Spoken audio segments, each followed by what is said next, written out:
Alright guys, Hayzink here. Welcome back to the channel for the final time for me today. This is the last video that I am recording in this day. For you guys, it's probably been a course of a series of days, but it's all been one day for me. And I am going to break down the final character from the whole event, banner, whatever, for the Ms. Raspberry event period, okay?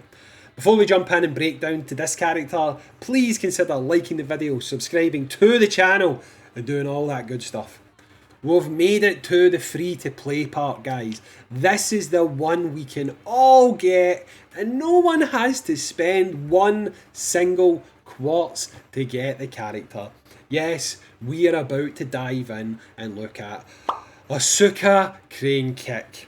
So, let's look at Asuka Cranekick, who looks almost exactly like the generic female samurai character, but she's not.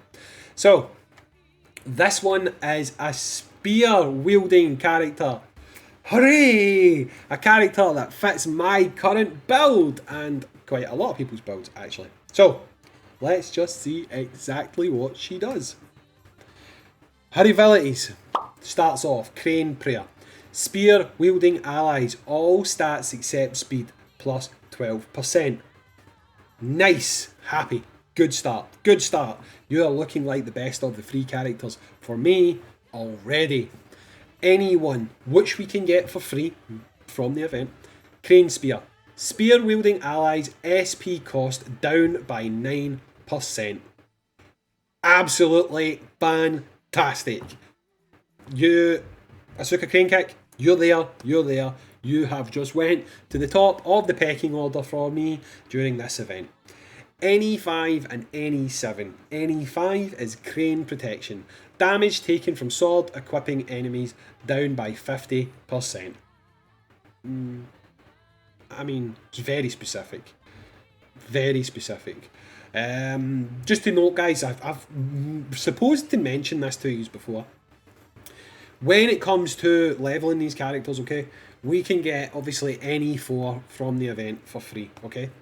When we get Adele's training, you can get another NE level, which will take them to NE 5, okay? You then can use memories. We will get a point in the game where you get these little, they're like statue things, like little globes, that you can use to trade in for a character from a previous event. So that would get you up to NE 6 with these characters for free. And then there becomes other things like fishing trips and stuff like that. So eventually you can get these characters to NE 7. So we'll talk about our NE 7, because if you do take your time and don't waste any printies, you will eventually get there. The NE 7 for this character is Nadishko stance, which is all allies attack plus 16% when the battle begins for 3 turns. I like her. Just based off her abilities, I like her. I mean, I am running a bit of a spear focused team just now. If people watched my runs I was doing not too long ago on the item world and stuff like that, you will have seen that I use female fighter in my team because she gives a buff to spear units. This is better, she'll probably get ditched now, and this one will take her place. So based on just her abilities alone, the fact that we have Tyrant Torres dominating the meta right now, she definitely works. She definitely has a place in the game right now. I would say that if she was on a banner, she'd be more attractive than the 2 characters that are on the banner, which is kind of hilarious. Her skills. Her first skill is called Crane Dance, which is an AoE. There's nothing special to it, it's just a straight up AoE. 20 SP, factor in the fact that our NE1 reduces SP cost by 9%, that's going to go down even more. You could be popping that off quite regularly, so that's decent. Her next skill is Paper Crane Soar, which is another AoE, and she also buffs herself, and she gives herself plus 10% speed, okay? And her last one is a buff and a single damage target attack, and it's called Crane of Grace. So she'll do damage to one character, and she will also buff her speed by 15%. Now, if you decided to put a spear onto this character, if you decided to put, not a spear, a staff onto this character to level her magic spells, she gets one that's quite decent actually. She does get one that's actually decent. So you could put a staff onto her, get this skill, and then go back to using a spear. But she gets Mastery 4 Wind, which is a single damage to the single target enemy damage. You've got Enfeeble, which you can actually get standard Enfeeble at quite a low cost. It decreases the attack of the target for 3 turns, starts at 20, goes up to 35%. So you could do that one quite cheaply and easily, to be honest. 15, she goes up to Mega Wind, which is an AoE. Then, if you take her all the way to 22 for staff, she gets Mega Enfeeble, which can reduce damage up to attack, from between 40% to 55% for 3 turns. I don't know if I'd go that far. I would maybe possibly put a staff on her, get her to Mastery 9 and just have Enfeeble, because she's only got 3 character unique skills anyway. And if you take her to number 30, she gets Giga Wind, okay? Now, we've spoken about it already. She's going to work really well on spear teams. She's going to work really well with Tyrant Valvatores, Majin Etna, characters like that. She reduces SP costs, she buffs attack numbers, she's going to help you put out more damage. She's free. I mean, she's free, you're going to get her anyway. But I feel like it's quite funny, because if you watch my other 2 videos, you'll see that I have broken down all 3 characters, and at the end of those first 2 videos, I was very much, nah. But this one, I'm actually like, cool, she's good.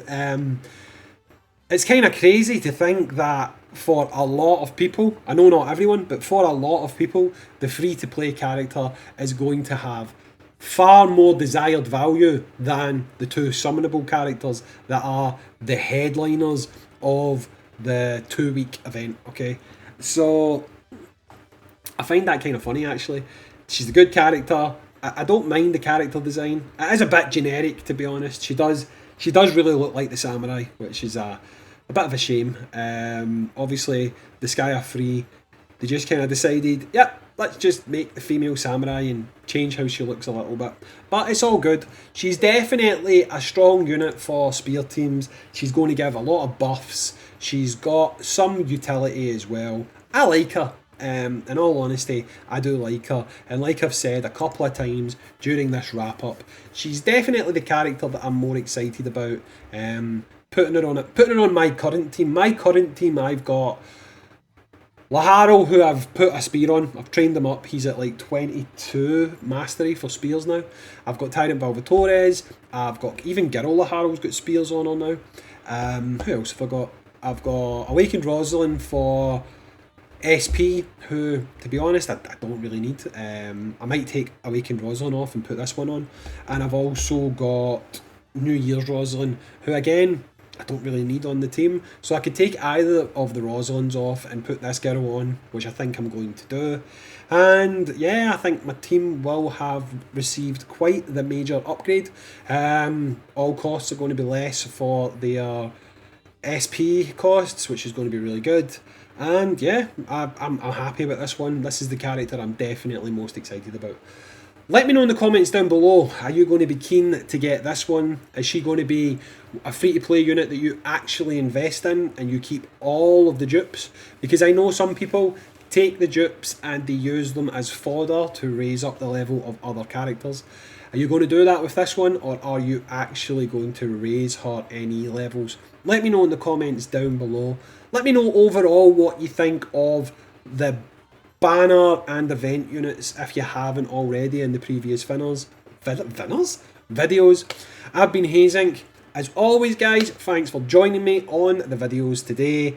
I'm losing my mind ever so slightly. I'm glad I don't have any more to record today, but I've probably got about 12 videos to record over the next couple of days. So happy days, Hayes. Anyway guys, I'll catch you all on the next Disgaea RPG video, and as always dudes, peace.